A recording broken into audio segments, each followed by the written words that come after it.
नमस्कार प्रिय दर्शक बंधुरा रीतास किचेने अनेक अनेक स्वागत जानिए आजके रेसिपि निये चले आसलाम। प्रथमे आमी उपकरणगुलो देखिए दिচ্ছি, तारपर देखिए दिচ্ছি आजके बानाबो आमी এই মাছটা। তোমরা আশা করি বুঝতেই পারছো। মাছটার ছাল ছাড়িয়ে আমি ভালোভাবে ধুয়ে নিয়ে এসেছি।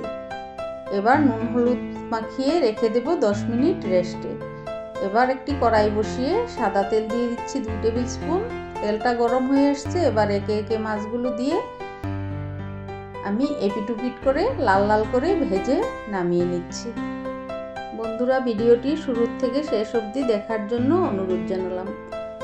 এবারে আমি দিয়ে দিচ্ছি টুকরো করে কেটে রাখা আলুগুলো, দিয়ে দিচ্ছি সামান্য নুন সামান্য হলুদ।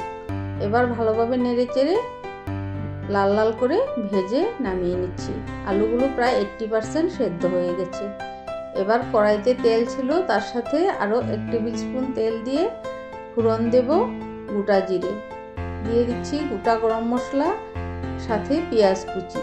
এবার একটু ব্রাউন ব্রাউন করে ভেজে নিচ্ছি। দিয়ে দিচ্ছি আদা রসুনের পেস্ট। এবার দিয়ে দিচ্ছি কাঁচা লঙ্কা বাটা, দিয়ে দিচ্ছি জিরে বাটা, দিয়ে দেব 1 টিস্পুনের মতো ধনে বাটা। বন্ধুরা আমার এই রেসিপিটি যদি ভালো লেগে থাকে অবশ্যই লাইক কমেন্ট এবং সাবস্ক্রাইব করে আমার পাশে থেকো।